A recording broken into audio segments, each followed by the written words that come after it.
उत्तराखंड का एक खूबसूरत गांव, यहाँ की खुशहाली और यहाँ पलायन का प्रभाव।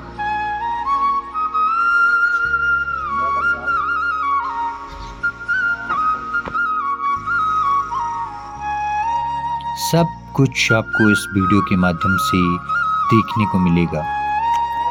सुप्रभात, जय श्री कृष्णा। केडी वर्ड में आप सभी साथियों का बहुत बहुत स्वागत है। मैं हूं कमलेश देवराड़ी कमल और मेरे साथ हैं दीवान पिमोली जी, मेरे बहुत ही सहयोगी। तो आज हम हैं डुंगरी गांव में और आज की सुबह की शुरुआत हो रही है डुंगरी गांव से।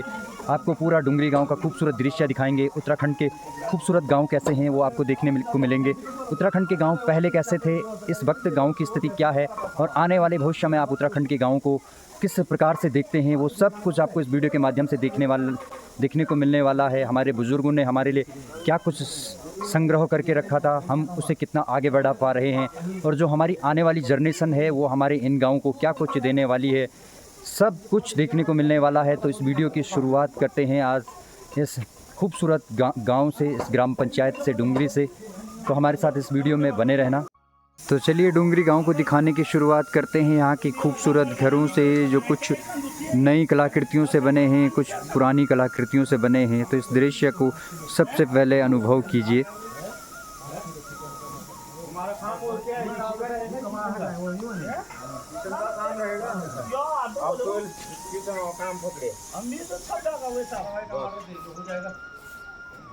तो चलिए आपको ले चलते हैं डुंगरी गांव के फॉरेस्ट लैंड की तरफ, थोड़ा सा जो खूबसूरत जंगल है उन जंगलों की तरफ।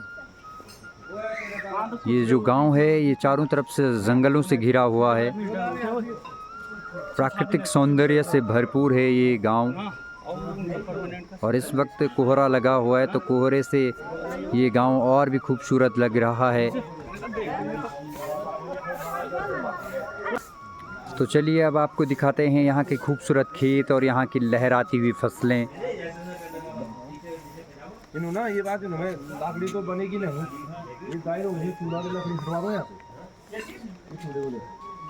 तो हमारे परम मित्र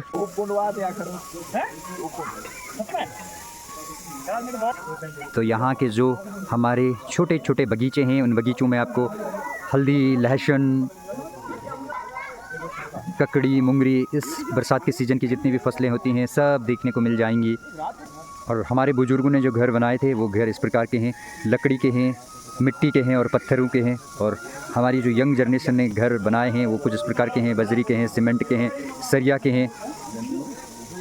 लेकिन इन दोनों में विशेषता ये है कि जो ये आजकल के घर बनाए गए हैं इनकी उम्र लगभग 10 से 15 साल होती है, जबकि जो ये पुरानी कलाकृति घर आपको दिखाई दे रहे हैं ये घर लगभग 60 से 70 साल पहले बने हुए थे और आज भी जस के तस खड़े हैं। तो इस वक्त काफ़ी कोहरा लग गया है आसपास। अभियान यहाँ इस गांव में भी लगातार जारी है और जो डिस्पोजल इधर उधर प्लास्टिक इधर उधर पर्यावरण को नुकसान पहुंचाते हैं उनको के संग्रह के लिए, उनके निस्तारण के लिए यहाँ आप देख रहे होंगे डस्टबिन भी लगा दिए गए हैं जिससे कि पर्यावरण प्रदूषित ना हो। तो यहाँ के अधिकांश घर पहाड़ी पर स्थित होते हैं, तो अपने घरों तक पहुंचने के लिए हमें इसी प्रकार के टेढ़े मेढ़े रास्तों से होकर गुजरना पड़ता है। कुछ रास्ते मजबूत होते हैं तो कुछ रास्ते कमज़ोर भी होते हैं। यहाँ की मुख्य फसलों में आलू, चौलाई, काले भट्ट, मोटी दालें सब सम्मिलित हैं।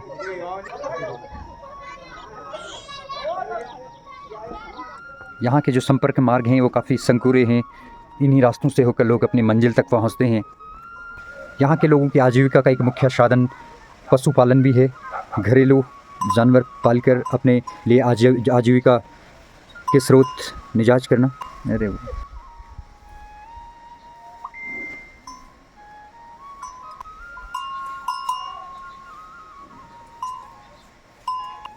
यहाँ के लोगों के आजीविका के साधन कृषि के साथ साथ पशुपालन भी हैं, जिससे दुग्ध उद्योग किया जा सके।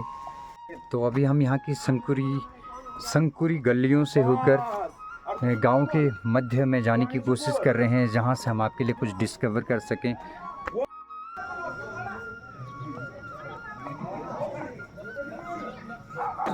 तो हर गांव में ये एक चौक होता है जिसे पंचायती चौक कहते हैं, और यहीं पर आकर माँ भगवती के जो डोला है उसको विराजमान किया जाता है, और यहीं माँ भगवती के जो भक्त हैं वो माता रानी के दर्शन करते हैं, और माता रानी अपने भक्तों की हर मनोकामना पूरी करती हैं। तो अपने दिनेश भाई भी आज काफ़ी स्मार्ट लग रहे हैं, अपने गाँव में आए, डुंगरी में बेसिकली थराली में रहते हैं, अपनी शॉप है इनकी थराली में। पहले भी मैंने अपने ब्लॉग के माध्यम से इनका एक वीडियो डाला था इनकी शॉप का, लेकिन आज अपने गाँव में आए तो काफ़ी खुश लग रहे हैं। देखिए इनके चेहरे की मुस्कुराहट देखकर लग रहा है कि अपने गाँव में कितनी खुशहाली है, कितना अमन चैन होता है।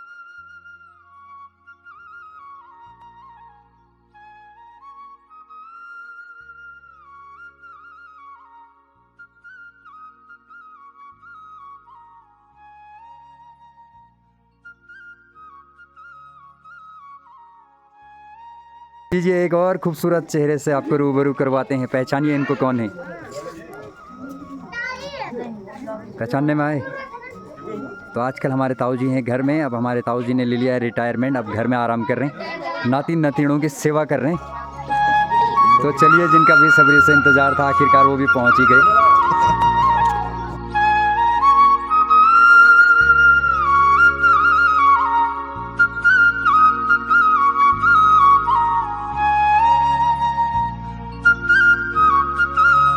की खूबसूरत झलक जो आपको इस गांव में भी देखने को बड़ी ही आसानी से मिल जाएगी। और पलायन की बात करें तो पलायन यहाँ भी कोई कम नहीं हुआ है, और उसकी सबसे बड़ी वजह यही है कि हर इंसान इस भौतिकवादी युग में भौतिकवाद की इच्छाओं को लेकर आगे बढ़ता है। वो अपने यंग जनरेशन के बारे में सोचता है, वो अपनी आय के बारे में सोचता है, वो अपने बच्चों के लिए अच्छी शिक्षा और चिकित्सा के बारे में सोचता है।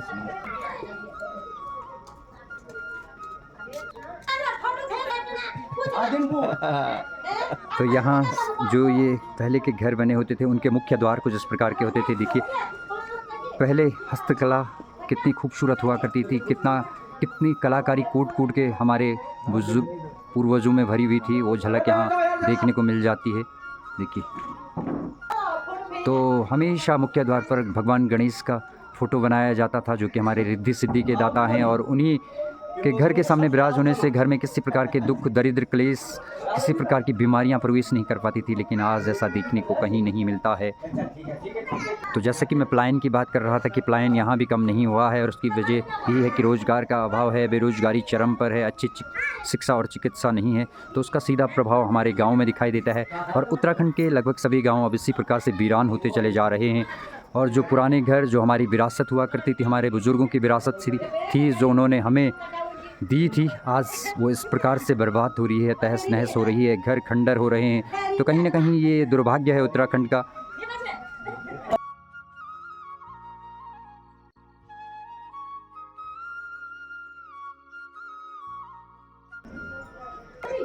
पहले गांव की बस्तियां कुछ इस प्रकार से होती थी, एक से जुड़कर एक घर था, लेकिन आज धीरे धीरे धीरे लोग गांव को छोड़कर शहरों की ओर पलायन कर गए हैं।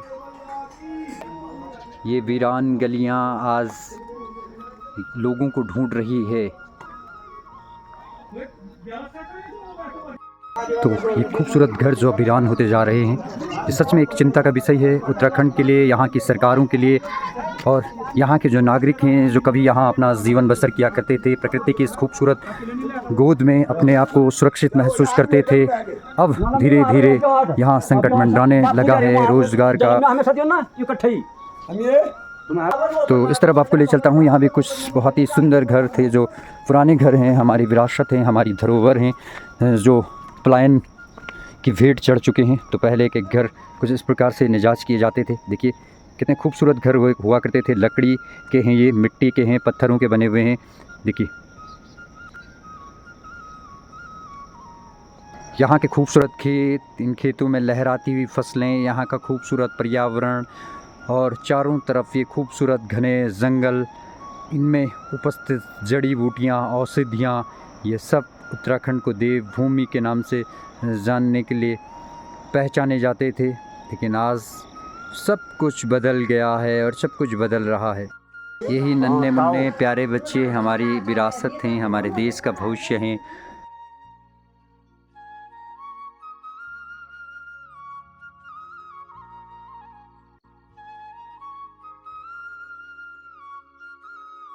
हमारे बुजुर्ग जो थे उनकी टाइल कुछ इस प्रकार की थी। आज के घरों के चौक में, आंगन में, घरों के अंदर बाहर, घरों की दीवारों पर आपको टाइल देखने को मिल जाएंगी। लेकिन यहाँ पहले टाइल नहीं हुआ करती थी, तो इन्हीं पत्थरों को काट काट करके, तराश करके टाइलें बनाई जाती थी। उससे अपने घरों के आंगन बनाए जाते थे, चौक बनाए जाते थे।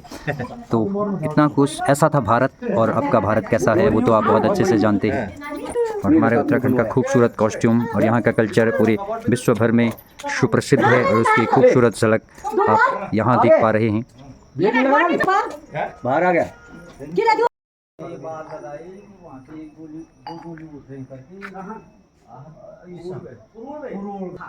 तो ये है ओखली।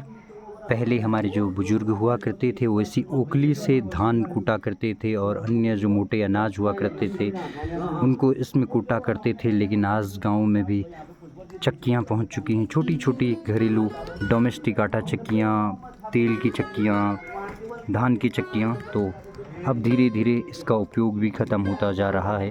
बहुत खूबसूरत हैं, लेकिन आज बारिश बहुत तेज़ थी जिसके चलते कोहरा लगा हुआ है, तो आसपास का जो सुंदर दृश्य है वो आप लोगों तक नहीं पहुंच पा रहा है। मैंने अब उत्तराखंड के अधिकांश जो गांव है वहाँ पलायन किस प्रकार का है उस पर भी मैं प्रकाश डालने की कोशिश करता हूँ। पलायन इस प्रकार का है कि जितने भी लोग आज यहाँ से बाहर गुजर बसर कर रहे हैं, जीवन यापन कर रहे हैं, वो जब बड़े बड़े शहरों में रोज़गार के लिए गए हैं तो वहाँ सबके अपने घर नहीं हैं। बहुत कम ऐसी संख्या है जिनके पास वहाँ शहरों में अपने घर हैं। अधिकांश लोग वहाँ किराए के मकानों में रहकर जीवन यापन करते हैं। लेकिन उनकी सबसे बड़ी मजबूरी ये है कि वो अपने बच्चों को अच्छी शिक्षा देना चाहते हैं, अपने बच्चों को अच्छी चिकित्सा देना चाहते हैं, जिसके चलते वो आज बड़े बड़े शहरों में अपने इन खूबसूरत घरों को छोड़कर किराए के मकानों में रहने के लिए मजबूर हैं। तो आप इस बात से अंदाज़ा लगा सकते हैं कि गांव में जो पलायन है वो किस प्रकार का पलायन है। ये आधा अधूरा पलायन है, जब हमें अपने जीवन के उस समय जब हम कुछ काम कर सकते हैं। पूरा जीवन शहरी लोगों के व्यवसाय को आगे बढ़ाने के लिए अपना योगदान देना है। अपने 2-4 की संख्या में नहीं बल्कि हज़ारों और लाखों की संख्या में आज उत्तराखंड के गाँव में जो ये घर हैं ये खंडर हुए पड़े हैं।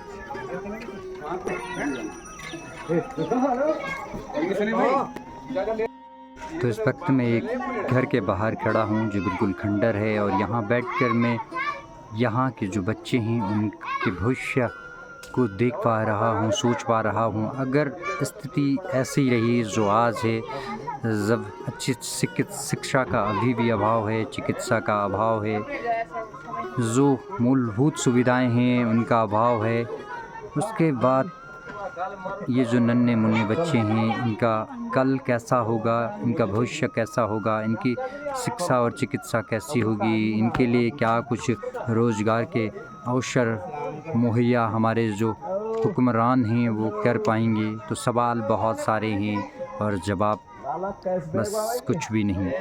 यहाँ गांव के अधिकांश रास्ते अब वीरान हैं, और यहाँ लोगों के कदमों की आहट सुनने को ये गांव तरस जाते हैं।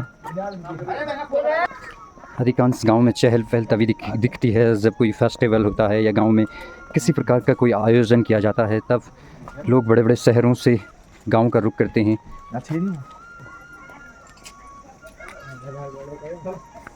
हाँ, ये तो सच है कि गांव में जीवन यापन करना बेहद कठिन है, मुश्किल है, संसाधनों का अभाव है। लेकिन गांव में खुशहाली है, पर्यावरण की सुंदरता है, शुद्ध हवाएं हैं, शुद्ध पानी है, शांत वातावरण है, जिससे जीवन खुशहाल हो जाता है।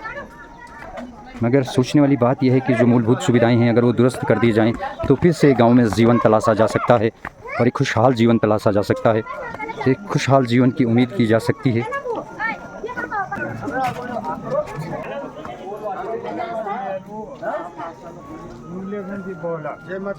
जय माता दी।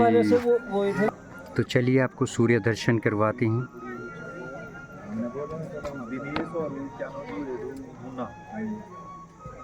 तो बादलों की ओर में सूर्य दर्शन आप कर पा रहे हैं।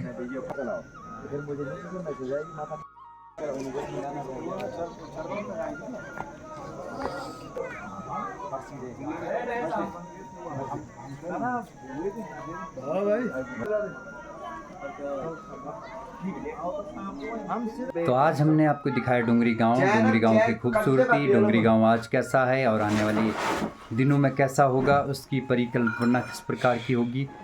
आई होप कि आपको ये वीडियो काफ़ी पसंद आएगा और उत्तराखंड के जो गाँव की इस वक्त स्थिति है उससे भी आप बहुत अच्छे से रूबरू होंगे, परिचित होंगे। तो आज के इस वीडियो में इतना ही, लेते हैं आप सभी से अलविदा। जय हिंद, जय भारत, जय उत्तराखंड, वंदे मातरम।